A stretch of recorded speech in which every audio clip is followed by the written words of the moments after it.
Welcome to Olga Times. ప్రపంచవ్యాప్తంగా Christmas వేడుకలు అట్టహాసంగా జరుగుతూ ఉన్నాయి. అలాగే భారతదేశంలో కూడా క్రిస్మస్ వేడుకలు ఎంతో ఆడంబరంగా జరుగుతూ ఉన్నాయి. ఈ నేపథ్యంలో ప్రధాని నరేంద్ర మోడీ అలాగే ఇతర రాష్ట్రాల సీఎంలు, వారితో పాటు తెలుగు రాష్ట్రాల సీఎంలు కూడా క్రిస్మస్ పండుగ శుభాకాంక్షలు అయితే తెలియజేశారు. క్రిస్టియన్ సోదరులకు క్రిస్మస్ వేడుకల సందర్భంగా వారైతే శుభాకాంక్షలు తెలియజేసినట్టు వారి ట్విట్టర్ వేదికగా అఫీషియల్గా ట్వీట్లు అయితే రిలీజ్ చేశారు. అయితే క్రిస్మస్ అనేది ముఖ్యంగా ప్రేమ, కరుణ, త్యాగం అనేదానికి గుర్తుగా అన్నట్లుగా ఈ నేతలు అయితే చెబుతా ఉన్నారు. క్రిస్మస్ వేడుక సందర్భంగా శాంతి భద్రతలు అంతా విరాజిల్లేలా, శాంతి నెలకొల్పేలా వీరైతే అంటే రాజకీయ నాయకులు కావచ్చు, ప్రముఖులు కావచ్చు, ఇతర వ్యాపారవేత్తలు కావచ్చు, వారంతా ట్వీట్లు అయితే చేశారు. ముఖ్యంగా తెలంగాణ ముఖ్యమంత్రి రేవంత్ రెడ్డి గారు ట్వీట్ చేశారు. మానవాళికి ప్రేమను పంచడం, ప్రపంచ శాంతిని కాంక్షించడం యేసుక్రీస్తు ఇచ్చిన సందేశం సకల జనులకు ఆచరణీయం అన్నట్లు ఆయనైతే వ్యాఖ్యానించారు. అలాగే ఏపీ ముఖ్యమంత్రి చంద్రబాబు నాయుడు గారు శాంతి దూత యేసుక్రీస్తు జన్మదినం సందర్భంగా జరుపుకునే క్రిస్మస్ పర్వదినం మనందరి జీవితాల్లో కొత్త వెలుగు నింపాలని మనస్ఫూర్తిగా కోరుకుంటూ క్రైస్తవ సోదరులకు శుభాకాంక్షలు తెలుపుతున్నాను.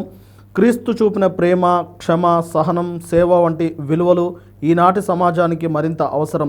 క్రైస్తవ మత విశ్వాసాన్ని నిలబెట్టే పాస్టర్లకు రాష్ట్ర ప్రభుత్వం అండగా ఉంటుంది. రాష్ట్రంలోని 8,418 మంది క్రైస్తవ పాస్టర్లకు నెలకు 5,000 చొప్పున గత 12 నెలల గౌరవ వేతనాలను ఒకేసారి ఇస్తూ 51 కోట్లు విడుదల చేశాం. క్రైస్తవుల సంక్షేమానికి ప్రభుత్వం కట్టుబడి ఉందనే దానికి ఇదే నిదర్శనం అని చెప్పేసి సీఎం చంద్రబాబు నాయుడు గారు సైతం ట్వీట్ చేశారు. అదేవిధంగా ఏపీ మాజీ ముఖ్యమంత్రి వైఎస్ఆర్సీపీ అధినేత జగన్ సైతం ఆయన ట్విట్టర్ వేదికగా ట్వీట్ చేశారు. Wishing everyone is a Joyce Christmas on this day of the birth of hope.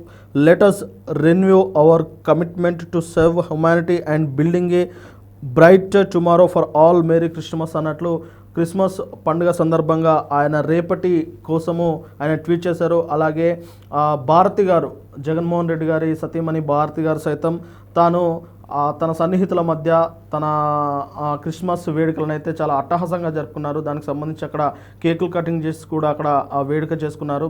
ఇదే విధంగా పీఎం నరేంద్ర మోడీ గారు సైతం ఏకంగా పాస్టర్లతో ఆయన వేడుకలను అయితే ఎంతో ఆడంబరంగా జరుపుకున్నారు.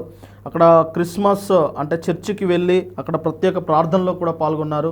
అయితే క్రిస్మస్ వేడుకలను నిజంగా భారతదేశంలో కాదు ప్రపంచంలో కూడా ఎంతో అట్టహాసంగా, ఎంతో ఆడంబరంగా జరుపుకుంటుంటారు.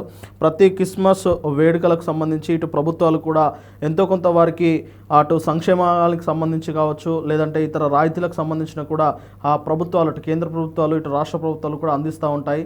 ముఖ్యంగా యేసుక్రీస్తు ఆయన ప్రేమ, కరుణ, క్షమ, సహనానికి ప్రత్యేకంగా గుర్తుగా ఉంటారు. కాబట్టి ఆ క్రిస్మస్ సోదరులందరూ ఎంతో శాంతిగా, అలాగే వారు అనుకున్న లక్ష్యాల వైపు వెళ్ళాలని చెప్పేసి అంటే భారతదేశంలోనూ అలాగే ఇతర ప్రపంచ దేశాల్లో కూడా అంత సామరస్యంగా కలిసిమెలిసి ఉండాలి, అంటే కులమత భేదాలకు అతీతంగా అందరూ కలిసి ఉండాలని చెప్పేసి అయితే భారతీయ రాజకీయవేత్తలు అయితే ట్వీట్లు కురిపిస్తూ ఉన్నారు.